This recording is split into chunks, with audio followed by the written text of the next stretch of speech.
before we begin, I wanted to have a disclaimer, and I want to tell you this every single time, because even when I work one-on-one with people and I tell them this, and I don't tell them this, I asked to have them show me what they're doing at home if they were to purchase some of these things, because they do exactly what I say to not do, and they often hurt themselves or feel it in a bad way. We are not touching a nerve. Where you feel the pain, we are leaving that alone, especially your neck.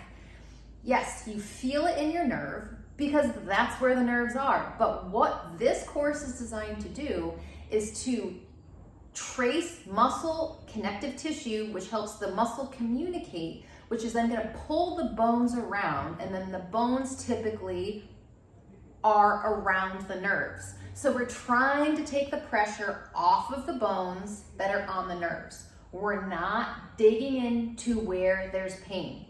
I am not going to go directly to your lower back, because your back has all of these muscles, nerves, discs, so much going on. If we were to go digging in there with a hard piece of wood, yeah, you're gonna get hurt.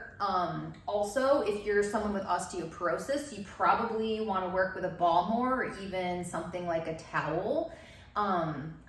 But this could also be really great. All of the fascia can be really great, because fascia is the same stuff as what builds bone. And so now that it's becoming a lot more popular and more known about what's going on with the body, fascia releasing and releasing the connective tissue, which I want to focus on more with the muscles, actually can have a better relieving property, force that's happening with your body than just strength alone. So if your body's really locked up and bound up, you actually might not be working your muscles as optimally as you could, so you actually could be limiting any of the efforts that you're making. You actually might be harming yourself more by working out too hard, because your muscles get bigger, your appetite starts to change. Are you eating, good choices, or do you tend to overeat? You can even overeat bad foods. And so I'm not really going to go into that too much, but I'm just trying to say that really working with your connective tissue, the collagen, you're going to start to improve your body little by little, and it's all body. And so always starting with the feet can have a huge change of going up throughout the whole body. Also, as a side note, your feet fascia connect through the whole back of the body all the way up to your neck. So let's leave some parts alone and just try to look at the body a little bit more holistic. I'm gonna do maybe about 3 spots maybe per muscle, but you could really go in between. What we're looking for is different knots, adhesions. Maybe you're gonna feel a trigger point. Trigger points are more like an overlap of fascia and muscle coming in, and they all have different directions. And when a muscle contracts, it starts to shorten and pull a little bit of force on it. And if that force, that spot, that knot becomes more of an adhesion, you go to use it more.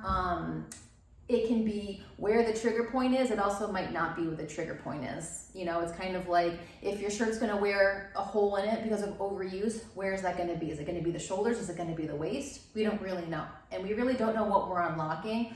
Why we have a bracing, probably, a lot of it's hypermobility that we don't realize that we have because we feel tight. And stretching alone is not gonna change the integrity of the connective tissue and the muscle, but something like this is.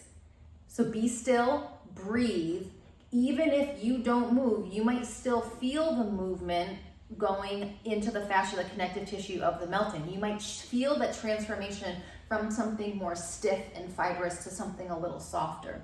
You might feel the big thud of muscles moving through, but we actually want them to glide more, that you kind of feel it move, but it's not like as, ropey. And so you need to trust it. If it's too intense and you're tensing too much, you either need to put a towel over this, a yoga mat over it, do it in your bed, prop yourself with pillows to hold yourself up. But I like how low this is, because then you can actually just lie down on the mat versus holding yourself up in planks forever, which is also an option.